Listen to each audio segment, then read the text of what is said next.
Henry obviously landed on his shoulder and it was pretty uncomfortable. I guess the positive thing from our perspective is he got back out there to bowl.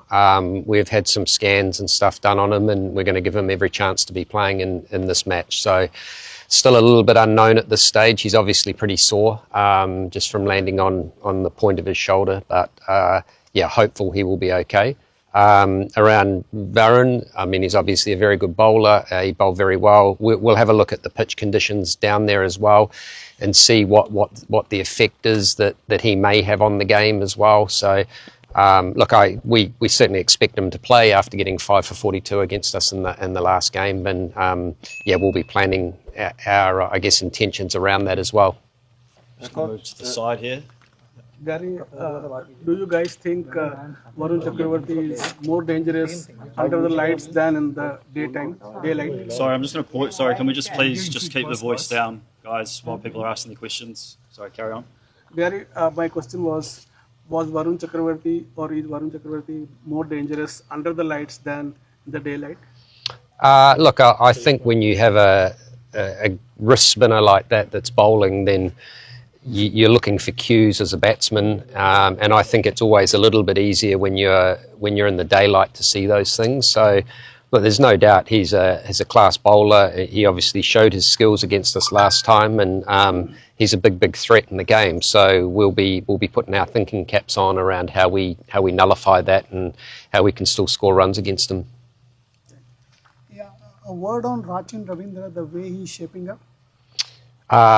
Look, Rachin had that nasty blow in his head in Lahore when we played there, but he's come back and shown his class. Look, we're very lucky to have him in our side. He's one of those batsmen that seems to be able to score at a runner ball without particularly trying that hard. And I think coupled with that, his ability to bowl some left arm spin as well, then look, he's a really important player in our team. And yeah, I know he's really looking forward to what's ahead that's coming up on Sunday. Yeah. Gary, the entire narrative in this tournament has been about India getting the advantage of playing all matches in Dubai, the DIS. Do you think in that context, New Zealand, at least that you have played 100 overs match there, some advantage there, at least having known a fair idea of what the pitch would behave like on the centre plot, any pitch on the centre plot? Yeah, I mean, look, the decision around that's out of our hands, so it's not something we worry about too much. India have got to play all their games here in Dubai, but as you said, we have had a game here and we'll learn very quickly from that experience there as well. So when you come to this stage of the tournament, I mean, we've had 8 teams here at the start, we're down to 2 now. It's always exciting to be in this situation, and from our perspective it just comes to a one-off game now, and if we're good enough to beat India on Sunday, then I'm sure we'll be very happy. Thank you. Kane Williamson has also been in superb form. So you expect him to fire again in the final, and sort of is he planning something ahead? Like we've had a couple of ODI retirements, so.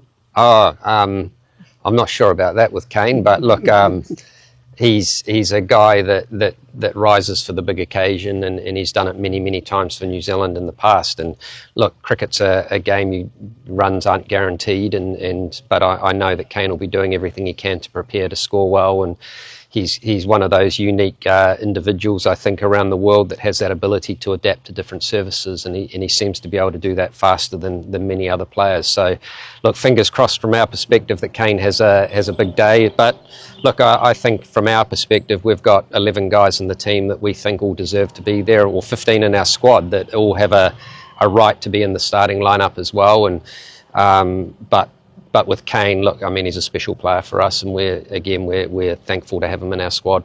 Yeah.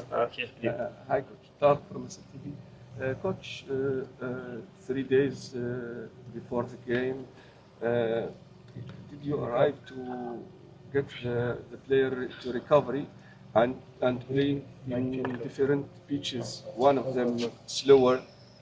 Is that advantage for the opponent and it makes the mission more difficult? Yeah, I think there's no doubt that coming here off playing Lahore, and we had a full day of travel yesterday, then it just takes it out of you a little bit, but we've got a couple of days now of a little bit of recovery and a little bit of planning and training towards the game. But I guess we're deep into the tournament now, and sometimes it's not always a lot of training that you need. It's just getting your body and your mind right to compete in the final, and that will be our key focus over the next 2 days. BBC back. Gary, can I just about fielding? You've obviously had a lot of praise for it in this tournament. What do you put the quality and the success of it down to? Yeah, it's a strange one really, because we haven't done a lot differently to what we would normally do. I think fielding for me is all about attitude, and if the attitude's right and you expect that every ball will come your way, then you can pull off some amazing things. And I think through this tournament we've taken some fantastic catches, and I mean Glenn Phillips is the obvious one to go to, but it hasn't been just him. There's been other guys that have pulled off some really good catching as well, and that has the ability, I think, to change momentums in games, and if you're all in that mind space of doing something for the team, then I think it can only help you. Why do you think Glenn's so good? He's fast, he's strong, he loves fielding as much as anyone that I've seen. He practices it regularly, and he's got that, I guess, unique ability to get himself off the ground, and it seems to stick more times than it doesn't. So look, he's a fantastic fielder. There's been a lot of praise for him, I know, and I think it's well deserved. Yeah. So India most likely will field the same team, probably with 4 spinners. Is that one area of concern, because New Zealand doesn't play against 4 spinners normally in ODIs? I mean, it's probably what we expect for them to play against us, but we have 4 spinners as well within our squad, and we think we're pretty well balanced, but it's always a challenge. I mean, they are very, very good spinners, all of them in their own right. So for us, it's just being nice and clear on our plans and working out. It could be a matchup that we are deciding within our team that it's the right one for us to go after, and they're the sorts of things that we'll read through the match and work out what is the best way to go. So who knows, they might have off days as well, and that could be in our advantage. Gautam Gambhir says there is no advantage to India having been based in Dubai. What do you say to that? Look, I mean, again, it's a little bit out of our control around what that is. They're not decisions that I guess come across my desk anyway. So for us, it's something that we can't control, so it's really just getting on with it.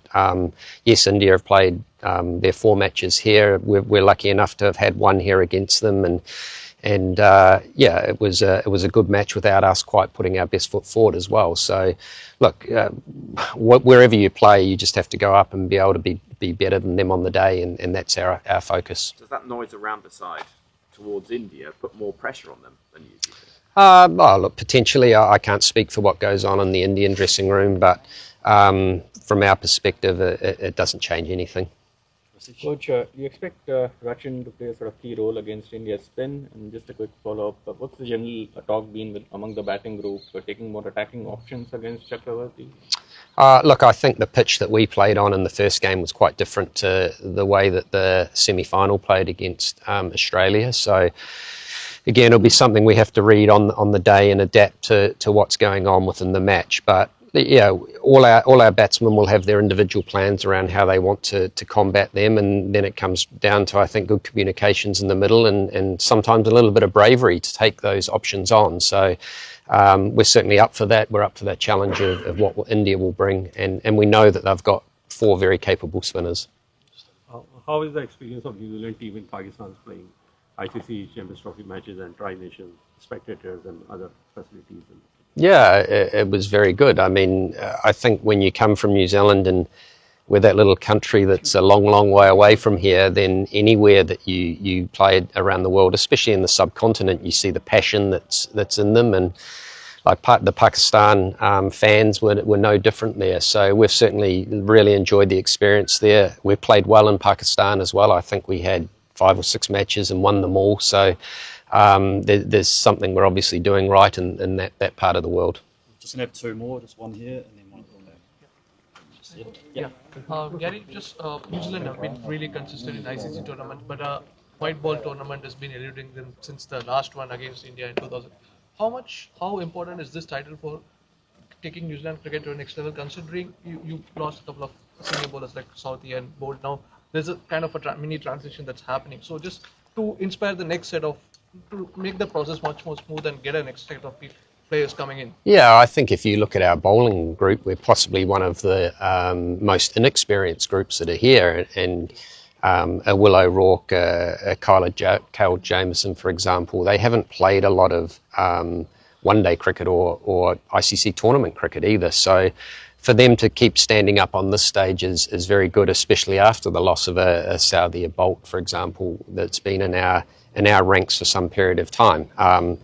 We've also lost a couple of other bowlers in Ferguson and Sears who were in our initial squad. So we've certainly had our share of trials, I guess, when you look at the makeup of our bowling squad. But I've been delighted with the way the guys have responded and reacted, and I thought we bowled well against India here last time as well. So we can take that confidence, I think, into this game and put our best foot forward. In terms of what a title will mean for New Zealand cricket on a larger perspective, in terms of it feeding down to the grassroots levels as well? Yeah, I've always said that when you come to a tournament like this and you've got the 8 best sides in the world at the moment, then I think your first goal is to work out how you make the semi-final, and then it's one-off games from there. And we've I guess managed to get 2 of the 3 goals. I think if New Zealand can get up and win this, be a real credit to the players and what they've done. They're a tight-knit bunch. We enjoy each other's company. We like playing well together, and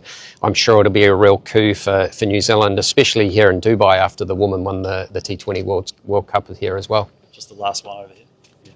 You're coming from Lahore, one of the highest scoring venues in the tournament, to potentially the lowest scoring one. Can you just talk us a little bit through that challenge?